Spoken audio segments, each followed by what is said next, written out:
दोस्तों, गांव देहात का एक नौजवान गांव से बाहर एक फैक्ट्री में काम किया करता था। लिहाजा उसे गांव से निकलकर चंद दूर के फासले पर अपनी फैक्ट्री का सफ़र तय करना पड़ता था और ये नौजवान किसी भी गाड़ी या सवारी का सहारा नहीं लेता, बल्कि रोज़ाना पैदल ही अपने काम पर जाया करता था।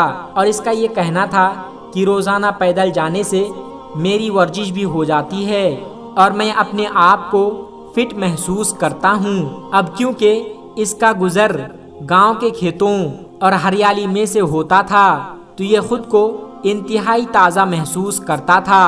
गांव से बाहर जाने पर एक कब्रिस्तान भी मौजूद था, इसलिए ये लड़का रोज़ वहाँ से गुजरते हुए कब्र वालों को सलाम करता था और उनके लिए दुआ भी करता। लेकिन दोस्तों, पिछले तकरीबन 3 दिन से इसके सामने एक अजीबोगरीब वाक़या पेश आ रहा था और इसे समझ में नहीं आ रहा था कि इस वाक़या की क्या वजह है।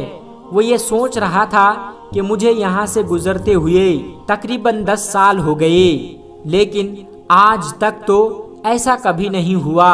असल में दोस्तों, पिछले 3 दिन से उसके साथ कुछ यूं हो रहा था कि वो जब भी कब्रिस्तान के बाहर से गुजरता था तो उसको कब्रिस्तान के अंदर से कुत्तों के भौंकने की तेज तेज आवाजें आया करती थी। वो बड़ा परेशान था कि आखिर कब्रिस्तान में कुत्ते कहाँ से आ गए और इतनी जोर जोर से आवाज क्यों निकाल रहे हैं, क्योंकि कब्रिस्तान को तो वैसे ही खामोशी का शहर कहा जाता है और फिर खामोश के अंदर ये कुत्ते इतना ज्यादा जोर जोर से क्यों बोल रही है। इसकी परेशानी दिन ब दिन बढ़ती ही जा रही थी और अब 3 दिन गुजर गए थे। आखिरकार नौजवान ने ये फैसला किया कि आज वो कब्रिस्तान में दाखिल होगा कि आखिर किस जगह पर खड़े होकर ये कुत्ते भौंक रहे हैं और आखिर माजरा क्या है।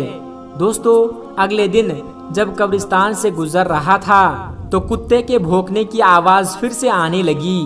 जैसे ही वो शख्स कब्रिस्तान में दाखिल हुआ तो उसने देखा कि 4 दिन पहले जिसकी मौत हुई थी उसकी कब्र पर खड़े होकर कुत्तों का एक गिरोह अजीब तरह से आवाजें निकाल रहा है। वो बहुत परेशान हुआ और कहने लगा कि अभी 4 दिन पहले ही तो ये कब्र तैयार हुई है, तो ऐसा क्या मामला हुआ कि कुत्ते इसकी कब्र पर खड़े होकर भौंक रहे हैं। उसने जब ये देखा तो ये फैसला किया कि आज शाम को जाकर वो गांव की पंचायत में सबको इस बात के बारे में बताएगा कि अभी जो शख्स 4 दिन पहले ही इस दुनिया से चला गया था उसकी कब्र पर पिछले 3 दिन से कुत्ते भौंक रहे हैं। लिहाजा शाम को वह अपने काम से फारिग होकर वापस आता है और आकर तमाम हाल गांव वालों के सामने बयान कर देता है। उसके बाद दोस्तों, उस कब्र में क्या हुआ, जब गांव वालों ने कब्र को खोला तो उसके अंदर उन्हें क्या मिला, आगे हम आपको वीडियो में बताएंगे। लेकिन उससे पहले आपसे गुजारिश है कि इस वीडियो को एक लाइक जरूर कर दीजिएगा। दोस्तों, गांव की पंचायत में बड़े आलिमों और अहले इल्म ने ये फैसला किया कि इसकी कब्र कुसाई की जाए और देखा जाए कि आखिर अंदर क्या मामला है। इसके लिए पहले तो गांव वालों ने मुर्दे के घर वालों से इजाजत लेना मुनासिब समझा। उसके घर पहुंचे और घर वालों से तमाम हाल बयान कर दिया। तो इस शख्स के भाई ने कहा कि अगर आप देखना चाहते हैं कि अंदर क्या मामला है तो हमारी तरफ से आपको इजाजत है, लेकिन हम आपके साथ नहीं जाएंगे। आप खुद अकेले जाकर इस कब्र को खोल कर देख सकते हैं। दोस्तों, लोगों के लिए तो ये बड़ी हैरानी की बात थी कि एक भाई अपने ही भाई की कब्र खोलते वक्त वहां पर मौजूद ना हो, लेकिन लोगों ने इस बात पर ज्यादा गौर करने के बजाय ये सोचा कि पहले कब्र खोलकर देख लिया जाए कि आखिर क्या माजरा है। लिहाजा उसके घर वाले तो साथ में नहीं गए, लेकिन गांव में काफी तादाद में लोग कब्रिस्तान पहुंच चुके थे और कब्र खोदने का सामान भी वहां आ चुका था। और जब इस कब्र को खोलने का अमल शुरू किया तो वो कुत्ते جو پچھلے کچھ دنوں سے اس قبر پر کھڑے ہو کر عجیب عجیب آوازیں نکال رہے تھے، وہ بھی آس پاس موجود تھے اور وہ قبر کے آس پاس منڈرا رہے تھے اور گاؤں والوں کو دیکھ رہے تھے۔ دوستو، جیسے ہی قبر کو کھولا گیا تو ایسے سامنے آیا کہ جس نے سب کے ہوش اڑا دیے، کیونکہ جیسے ہی قبر سے مٹی ہٹائی اور مٹی کے نیچے سے تختے ہٹائے گئے تو دیکھا کہ اس قبر کے مردے کو جانور بری طرح سے کھا رہی ہے۔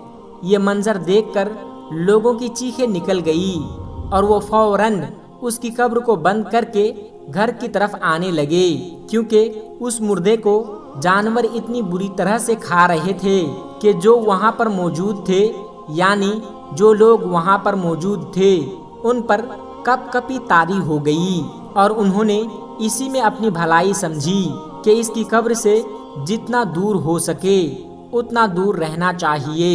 لیکن دوستو، سوال یہ اٹھتا ہے کہ آخر اس کا کون سا گناہ تھا جس کی وجہ سے اس کی قبر میں اتنا خوفناک عذاب ہو رہا تھا؟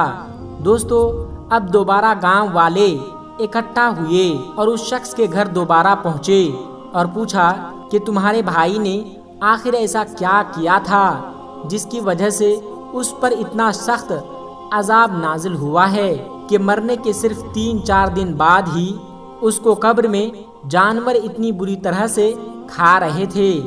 تو اس کا بھائی کہتا ہے کہ میں یہ جانتا تھا کہ آپ کے سامنے ایسا ہی کوئی منظر سامنے آئے گا، اس لیے میں نے آپ کے ساتھ جانے سے انکار کر دیا تھا، کیونکہ میں اس کی وجہ جانتا ہوں۔ لوگوں نے سوال کیا کہ بتاؤ آخر اس کی کیا وجہ ہے؟ تو وہ شخص کہنے لگا کہ میرا بھائی کوئی شریف آدمی نہیں تھا، وہ دراصل ایک شرابی آدمی تھا جو کہ سارا دن شراب کے نشے میں پڑا رہتا تھا۔